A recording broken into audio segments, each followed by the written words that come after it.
Good morning student, welcome to do fly JEE NEET. तो आज जो है अपन नया चैप्टर पढ़ने चल रहे हैं। चैप्टर का नाम है काइनेमेटिक्स। क्या नाम है? काइनेमेटिक्स।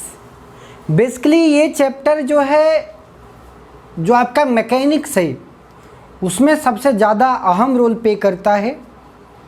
तो ये काइनेमेटिक्स को बेसिकली ऐसे देख सकते हैं कि जितने भी वन डायमेंशनल मोशन हो रहे हैं, वो चाहे स्ट्रेट लाइन मोशन हो, चाहे वो सर्कुलर मोशन हो, वन डायमेंशनल और टू डायमेंशनल जितने भी मोशन हैं वो सब काइनेमेटिक्स में ही आते हैं।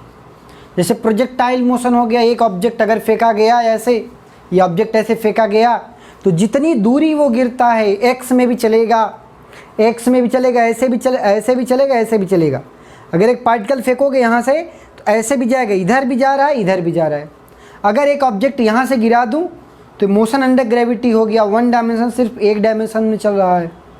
या कोई ऑब्जेक्ट है सर्कुलर मोशन कर रहा है तो एक्स वाई प्लेन में या किसी दो प्लेन में जो है वो क्या करेगा? मोशन करेगा। तो ये जो चैप्टर जो काइनेमेटिक्स पढ़ने जा रहे हैं, ये बेसिकली वन डायमेंशनल मोशन भी पढ़ेंगे, इसमें टू डायमेंशनल मोशन भी पढ़ेंगे, और डिफरेंट आपका जैसे वन डायमेंशनल मोशन में मोशन अंडर ग्रेविटी हो गया, टू डायमेंशनल या फिर रिलेटिव मोशन हो गया। वन डायमेंशनल मोशन में ही रिलेटिव मोशन है। अगर दो ऑब्जेक्ट हैं, एक इधर से दौड़ रहा है, एक इधर से, फिर वो क्या हो गया? वन डायमेंशनल मोशन हो गया। देखिए बेसिकली रिलेटिव मोशन है। तो आज यहाँ पे हम जो चैप्टर पढ़ने चल रहे हैं, चैप्टर का नाम है काइनेमेटिक्स। तो इसमें पहला चीज़ है रेस्ट और मोशन। कोई भी चीज़ रेस्ट में है या मोशन में है, depending upon the frame of reference, it depends on frame of reference. Frame of reference. अगर सपोज मान लो कि फ्रेम ऑफ रेफरेंस की बात कैसे समझेंगे सर? मान लो कि अगर मैं यहाँ पे हूँ, मैं ऐसे दौड़ रहा हूँ प्लेटफॉर्म पे, मान लो कि मैं ऐसे दौड़ रहा हूँ, तो अब एक जो ऑब्जर्वर है वो अगर यहाँ पे खड़ा है और मुझे देख रहा है तो उसके रिस्पेक्ट में मैं यहाँ पे क्या हो गया? रनिंग में हो गया।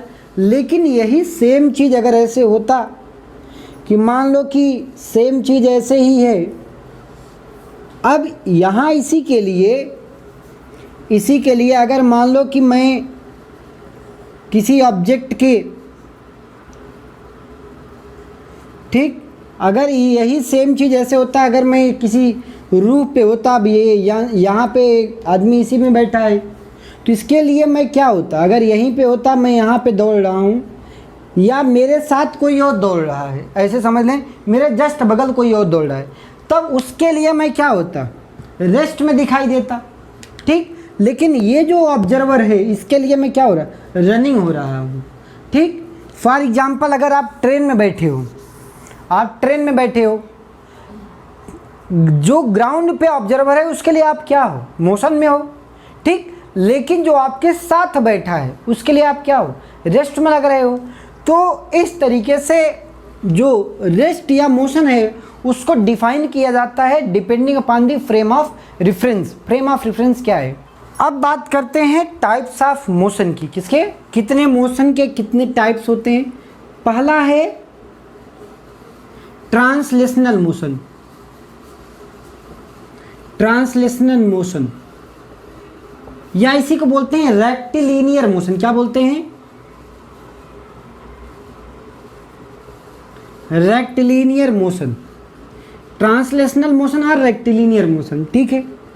अगला जो टाइप्स है that is called a circular motion.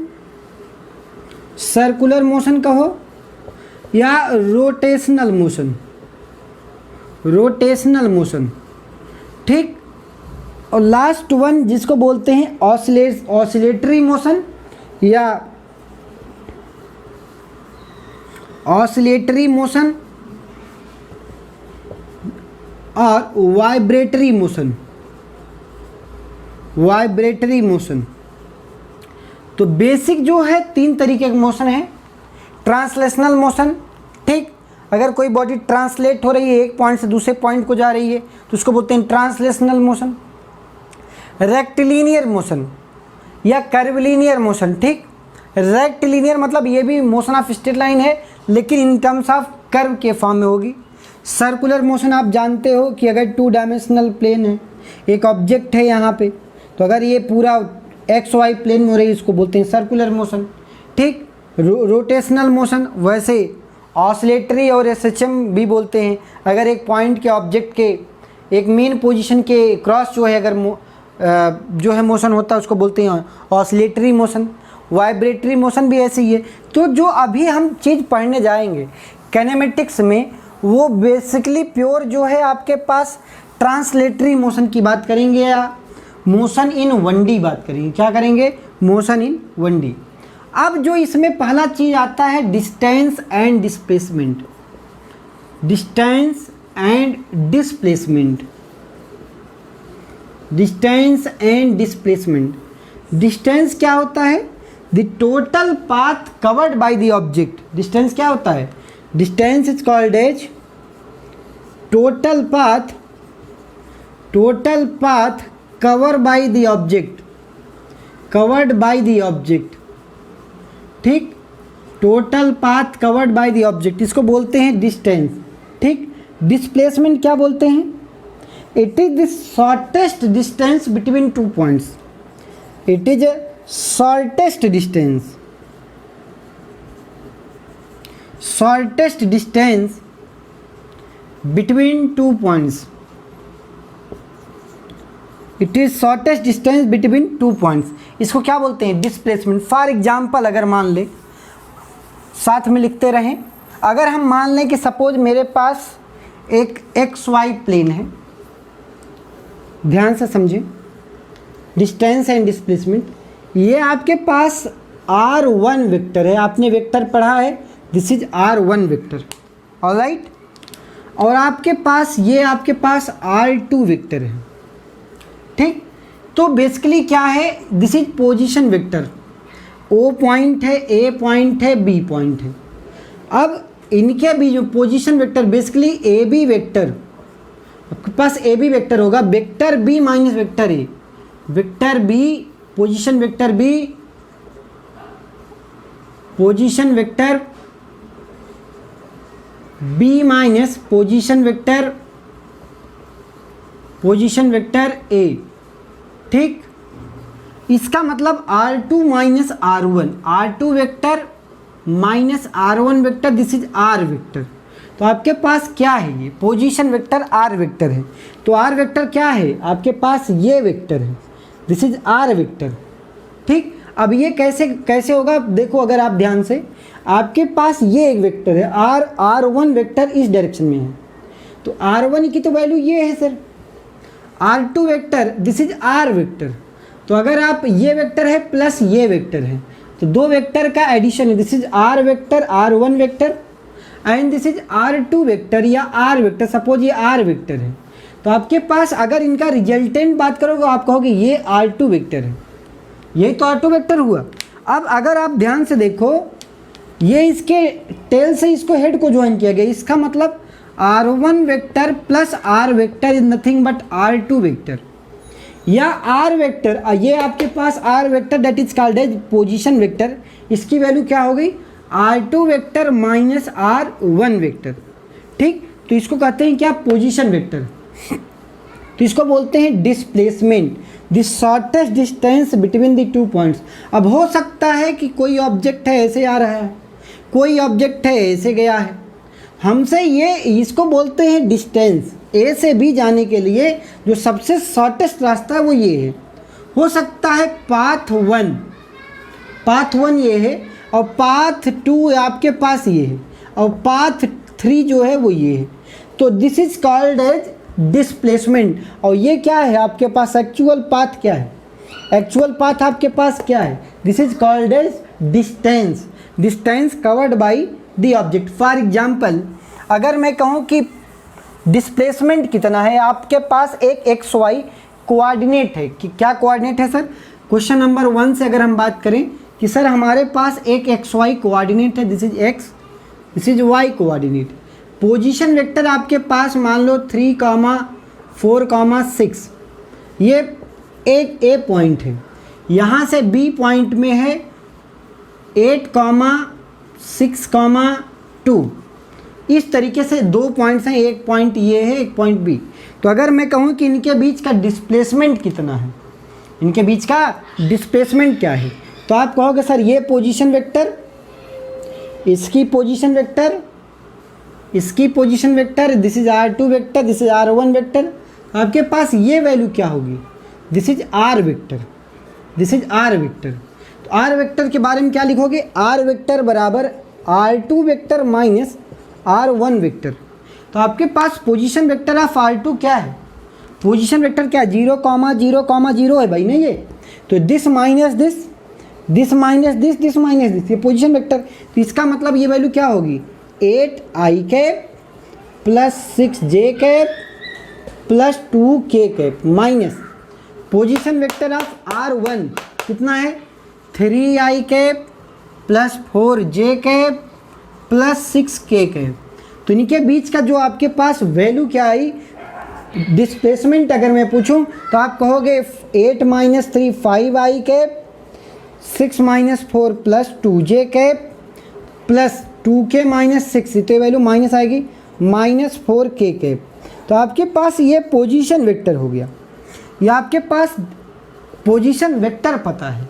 अब इसमें डिस्टेंस एंड डिस्प्लेसमेंट की बात करेंगे कि सर ये यहाँ से ऐसे shortest distance between the two points, अब इसका मॉडुलस निकाल देंगे तो आपके पास क्या आ जाएगा, this is shortest distance, this is called a displacement. क्या बोलते हैं इसको, डिस्प्लेसमेंट। तो इसका मॉडुलस निकाल लें r vector, modulus r vector, this is called a displacement. Basically displacement क्या है, इसका मैग्नीट्यूड होगा।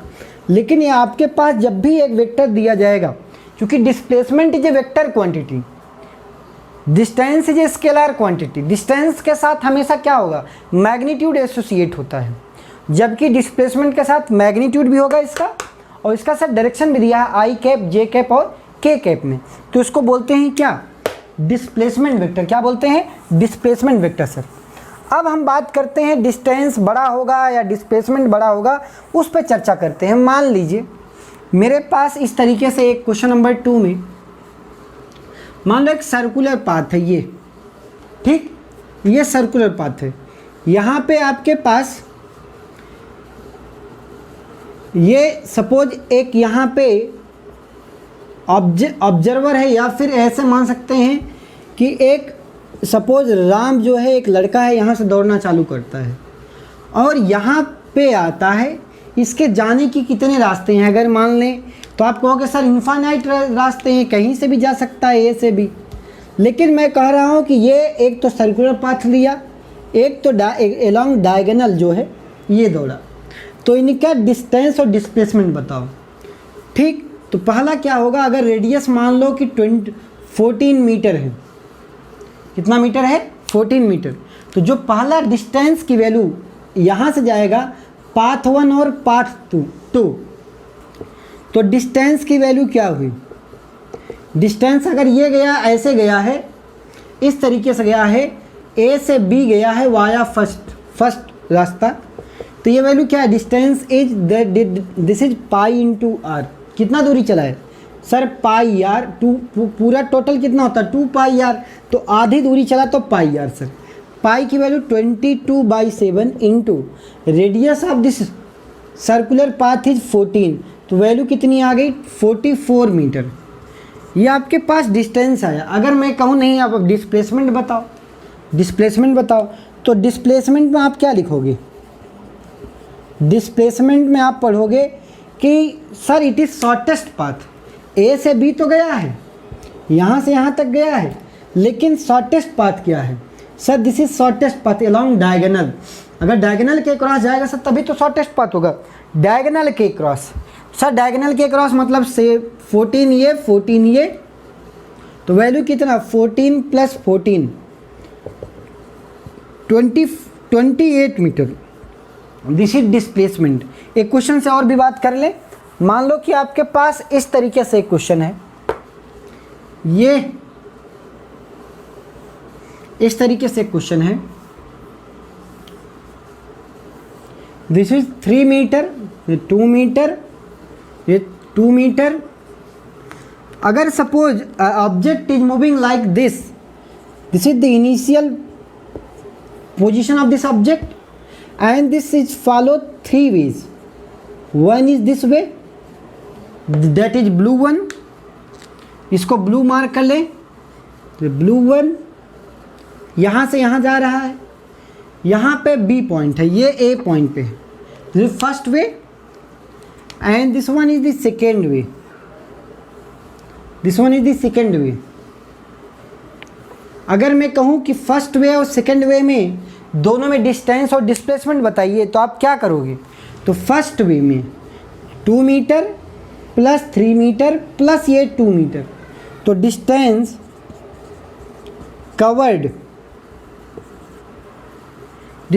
Covered in first way value कितना? 2 metre sir plus 3 metre plus 2 metre. आपने जितना भी ये डिस्टेंस कवर किया, path followed by the object, क्या? Path followed by the object. अगर पाथ यहाँ से फॉलो कर रहा है, जिस रास्ता से वो गया है वो पूरी डिस्टेंस कवर, वो पूरा डिस्टेंस लिया जाएगा, ठीक। तो path followed by the object, ठीक। तो ये वैल्यू कितनी हो जाएगी? 4 3 7 मीटर, ठीक। अगर मैं यही कहूँ डिस्प्लेसमेंट इन फर्स्ट वे में डिस्प्लेसमेंट बताओ तो आप क्या करोगे? Sir it is shortest point between the two object, between the two, it is shortest distance. Shortest distance क्या है सर? सर ये 3 है, ये 4 है, तो सर मुझे तो शॉर्टेस्ट तो ये लग रहा है sir, this is the shortest way to reach from point A to B, A से बी तक जाने के लिए सबसे शॉर्टेस्ट तो यही है सर, ठीक। तो अब ये दूरी कितनी हो जाएगी? आपको पता है ये 4 है, ये 3 है, और यहाँ पे दिया है 90, तो आपके पास पाइथागोरस थ्योरम लगाएंगे तो आपके पास कितना होगा? 4 का स्क्वायर प्लस 3 का स्क्वायर, वैल्यू कितनी आ जाएगी आपके पास? √25 मतलब 5 मीटर। कितना मीटर? 5 मीटर। तो यहाँ पे ये डिस्टेंस और ये क्या है आपके पास? डिस्प्लेसमेंट है, ठीक। अब मान लें कि एक और, अगर ये सेकंड वाले पास से जाता है, ये ऐसे जाता है, फिर ऐसे जाता है, ऐसे जाता है, फिर ऐसे जाता है, पाथ 2, पाथ सेकंड के लिए डिस्टेंस पूछें आपसे, डिस्टेंस, तो आप क्या कहोगे? ये 3 मीटर और ये 4 मीटर, तो 3 + 2 + 2, ये वैल्यू कितनी आ जाएगी? 7 मीटर। और यहाँ पे भी वो क्या होगा? डिस्प्लेसमेंट बराबर होगा। जो आप एक चीज़ देख रहे हो, पिछले वाले भी प्रॉब्लम में भी देखा सर, इसमें भी देखा, उसमें दोनों में क्या चीज़ कॉमन देखा कि सर डिस्टेंस जो हो रहा है वो ज़्यादा आ रही है एज कम्पेयर टू डिस्प्लेसमेंट। हो सकता है कि किसी एक केस में बराबर आए, हो सकता है। तो एक बात बोल सकते हो कि distance always greater than or equal to displacement. इसको क्या बोलते हैं? ठीक, इसको बोलते हैं क्या आपके पास कि हो सकता है डिस्टेंस डिस्प्लेसमेंट किसी पर्टिकुलर टाइम में बराबर हो सकते हैं। जैसे मान लो कि एक ऑब्जेक्ट यहाँ से गया सर, यहाँ पे गया, तो जो शॉर्टेस्ट डिस्टेंस है सर उसी से गया है। अगर मान लो कि इस वाले प्रॉब्लम अगर ये ऐसे ही जाता तो यहाँ पे डिस्टेंस और डिस्प्लेसमेंट क्या होता? बराबर होता सर। ओके, अब एक चीज़ और पढ़ने वाले हैं जिसको बोलते हैं इंस्टेंटेनियस स्पीड। वो पढ़ते हैं इंस्टेंटेनियस स्पीड और इंस्टेंटेनियस वेलोसिटी, दो चीज़ें चर्चा करते हैं। तो डिस्टेंस डिस्प्लेसमेंट अच्छे समझ में आया? ओके, तो लेट अस सी इंस्टेंटेनियस स्पीड। इंस्टेंटेनियस स्पीड का मतलब क्या होता है कि सर किसी एक पर्टिकुलर इंस्टेंट पे कितना डिस्टेंस है, distance covered by the object in a particular instant, it is the ratio of, ऐसे बोल सकते हैं कि sir it is represented by v ds by dt। Distance where, यहाँ पे किसी एक शॉर्टेस्ट इंटरवल में जो आपके पास ये वैल्यू होगी ds बाई dt। मान लो कि एक ऑब्जेक्ट है, वो कर्वलिनियर पाथ चल रहा है, कर्व के फॉर्म में चल रहा है, तो उसकी वैल्यू क्या है कि शॉर्टेस्ट डिस्टेंस जितना वो कवर है किसी एक पर्टिकुलर इंस्टेंट पे। ठीक, तो हम यहाँ पे एक बात करते हैं, सपोज ये आपके पास this is position vector, sorry distance, and this is the time vector. तो सर मान लो कि ये एक ऑब्जेक्ट, ये सर ऐसे है, एक पार्ट है यहाँ पे, this is T, this is time T, and this is value of delta T, D T time. Similarly this is D S, this is distance covered by the object one. मान लो a particle is moving such a way that from A to B, कहाँ से, ए से B तक अगर आप जा रहे हो, तो ये जो शॉर्टेस्ट डिस्टेंस, ये आपके पास वैल्यू, ये वाला ब्लू कलर वाला, तो अगर ये आपके पास डी एस है, तो यहाँ पे ये जो इसका रेशियो होगा D S by D T का, इसको बोलते हैं इंस्टेंटेनियस। क्या बोलते हैं sir? Instantaneous speed. Instantaneous speed. और लेकिन ये डी टी की जो वैल्यू है वो बहुत कम होनी चाहिए। फॉर एग्जाम्पल अगर मैं एक फॉर्मेट में ले लूँ, आपके पास डिस्टेंस का एक क्वेश्चन से बात कर ले। सर डिस्टेंस का एक क्वेश्चन है 5t² + 2t + 8। ठीक, फाइंड आउट इंस्टेंटेनियस स्पीड।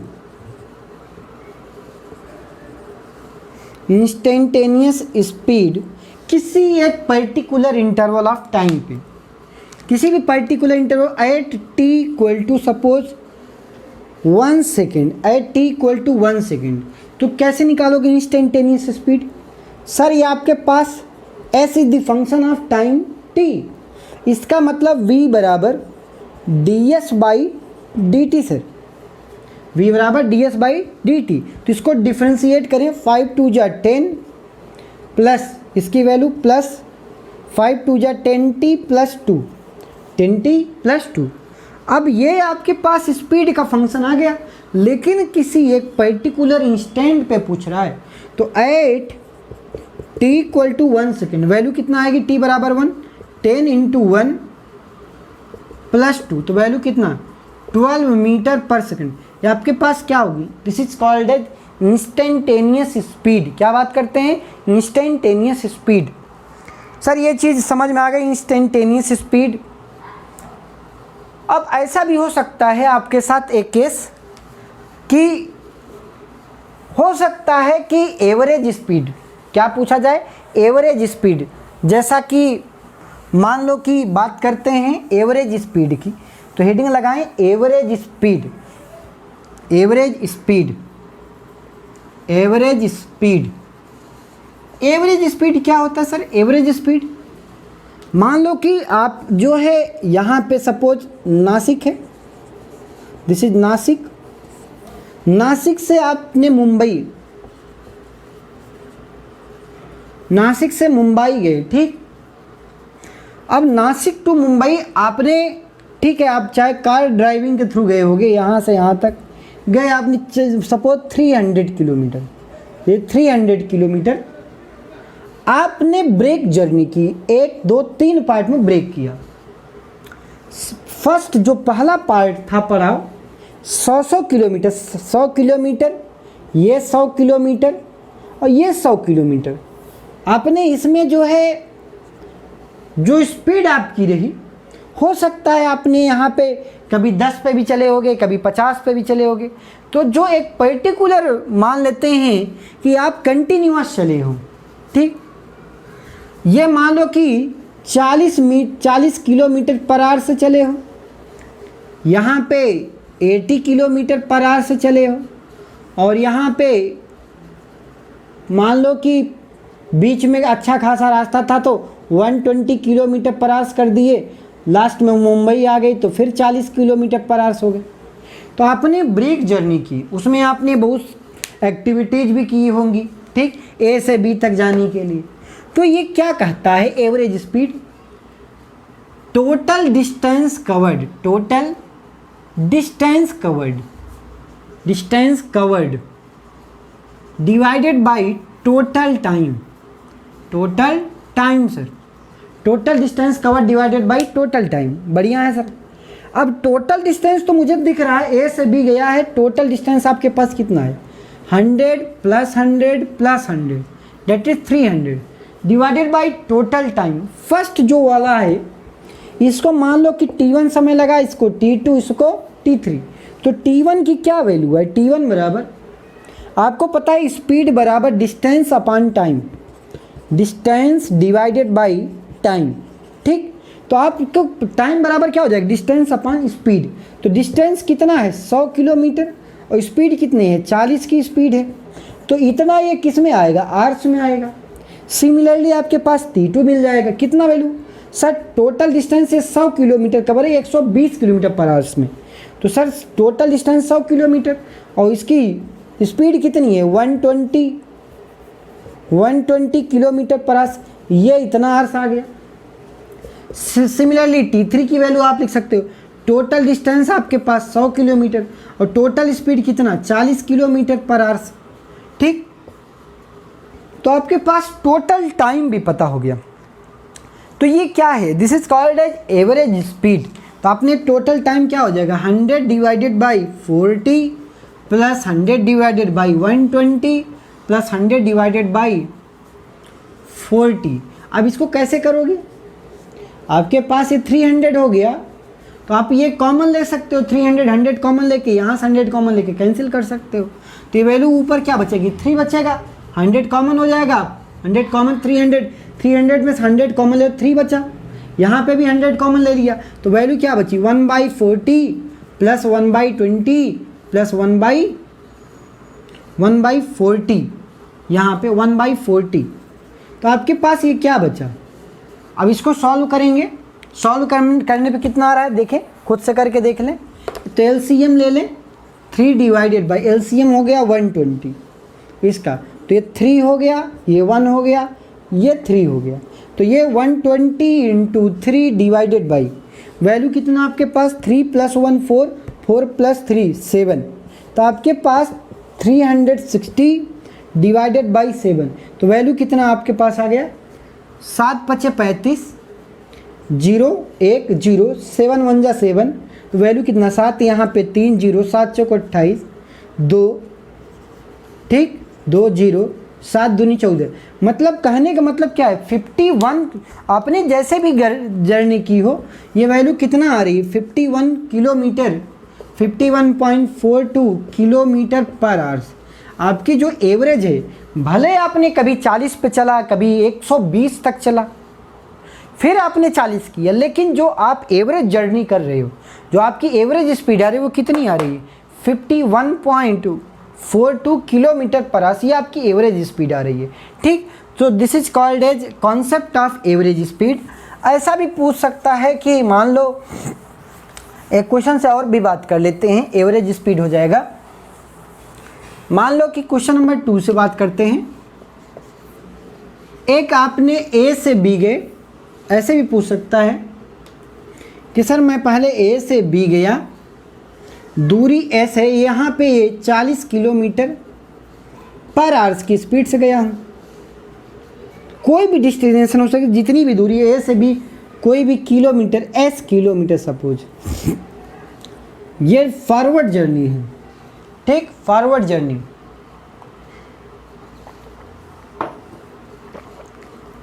अब बैकवर्ड जर्नी में आपने 60 किलोमीटर पर आवर से चला, तो आपसे एवरेज स्पीड पूछ सकती है। क्या पूछ रहा है average speed.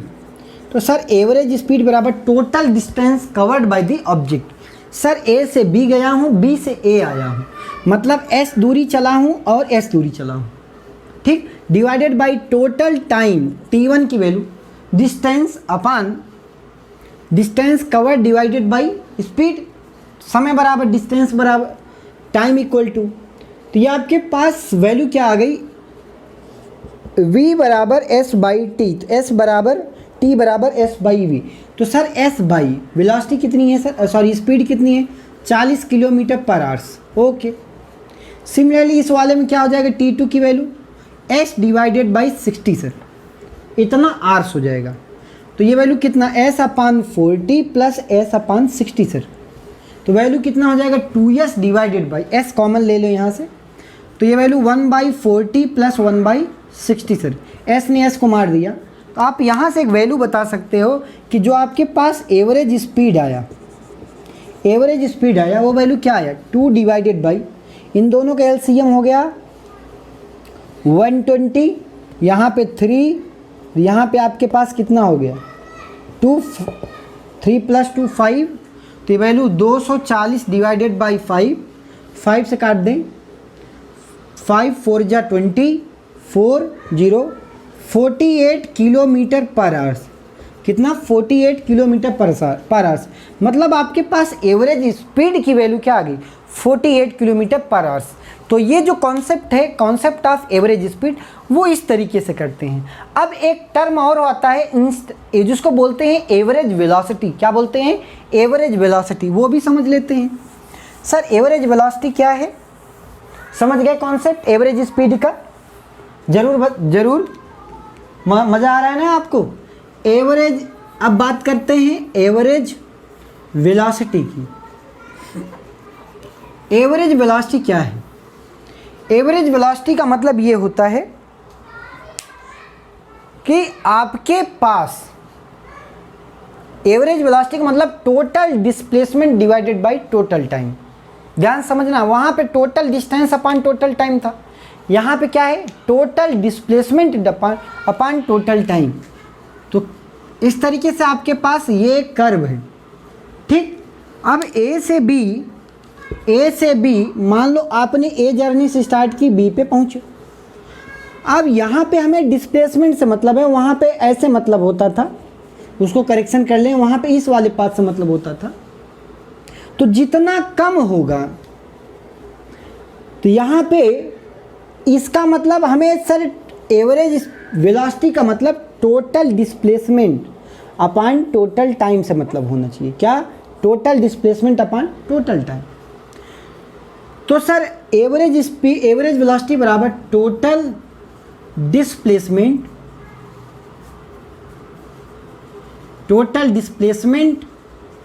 Upon total time. तो मान लें कि ए से बी जाने में, फॉर एग्जांपल आपके पास ये तो कर्व पाथ है, एक और आसान सा है, बात करते हैं सर्कुलर पाथ पे। आपके पास ये एक सर्कुलर पाथ है, आपने यहाँ से ये गए ऐसे, या आपने 7 मीटर का रेडियस है, आप यहाँ पे 20 किलोमीटर पर आवर्स की स्पीड से जा रहे हो। 7 किलोमीटर में रखें ताकि ये भी किलोमीटर में है तो वो भी किलोमीटर पर आवर्स में है। अगर आप ए से बी गए हो, फ्रॉम ए टू बी, ठीक, तो आपसे पूछा कि find out average speed and average velocity. तो सर हम कैसे करेंगे सर, ये आपके पास एवरेज स्पीड, जैसा आपने पढ़ा एवरेज स्पीड बराबर total distance covered by the object. Sir A से बी तक जाने में कौन सा पाथ फॉलो कर रहा है, सर ये वाला पाथ है सर। तो ये वैल्यू कितना हो गई सर, पाई इंटू आर की value sir 7, pi R. Total आपके पास क्या हो गया, डिस्टेंस अपॉन टोटल टाइम। अब टोटल टाइम की वैल्यू कैसे निकालोगे, टोटल टाइम बराबर समय total time equal to distance upon speed लिखोगे, डिस्टेंस अपॉन स्पीड। तो टोटल टाइम आपके पास, ये आपके पास पाई या तो total distance from A to B upon total time जो लगा है, this is pi into 7 divided by total distance upon speed कितना है 20 किलोमीटर पर आवर्स, ठीक। तो अगर आप ध्यान से देखो ये सारी वैल्यू कैंसिल हो जाएगी, ये वैल्यू कितना 20 किलोमीटर पर आवर्स। यहाँ पे ये बता दिया कि हो सकता है कि ये वैल्यू क्या है, ए से बी, आपके पास ए से बी जा रहा है। अब सर टोटल जो आपके पास एवरेज स्पीड आ रही है वो तो सर इस तरीके से total distance upon total time क्या, दिस वैल्यू, ठीक। Is okay, everything is okay. हाँ, एवरीथिंग इज ओके। ये वैल्यू क्या आई 20 किलोमीटर पर आवर्स, कहीं पे रुकी नहीं, सब कुछ स्मूथ है, कोई दिक्कत नहीं सर। अगर मैं यही सेम चीज़ आपसे पूछता कि बताइए एवरेज वेलोसिटी क्या होगी, तो आप कहते total displacement, this is called as total. यहाँ से यहाँ तक डिस्प्लेसमेंट कितना है सर 14 किलोमीटर का है। कितना है 14 किलोमीटर का। तो total displacement upon total time, total displacement upon total time कितना लग रहा है। अब टाइम के वैल्यू, टाइम के बारे में आपने ये पढ़ा है, वैल्यू कितना pi into 7 divided by 20 kilometre. ये सर टोटल टाइम लग रहा है यहाँ से यहाँ तक जाने में।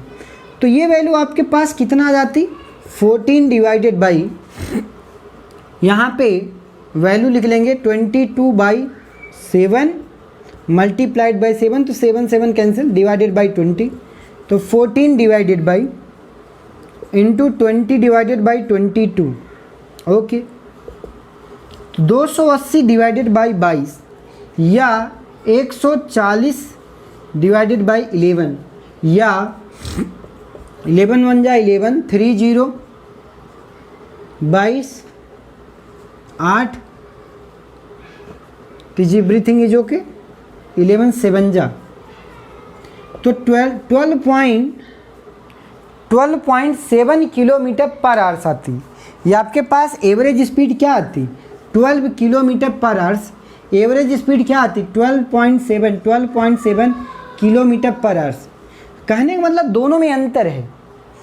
एवरेज स्पीड क्या आई 20 किलोमीटर पर आवर्स, जबकि एवरेज वेलोसिटी क्या रही है 12.7 किलोमीटर पर hours. So this is the difference. आपने शॉर्टेस्ट पाथ लेना होता है, दिस शॉर्टेस्ट पाथ। ये क्या है, this is actual path covered by the object. तो दोनों में बेसिक डिफरेंस ये है, इसको बोलते हैं एवरेज जिसको बोलते हैं क्या एवरेज वेलोसिटी। क्या बोलते हैं एवरेज वेलोसिटी।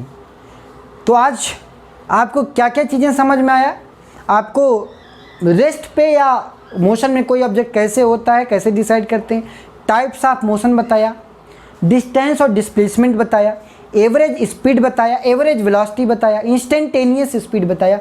तो इस तरीके से अब एक पार्ट है इंस्टेंटेनियस वेलोसिटी, वो सारी चीज़ें कवर होंगी।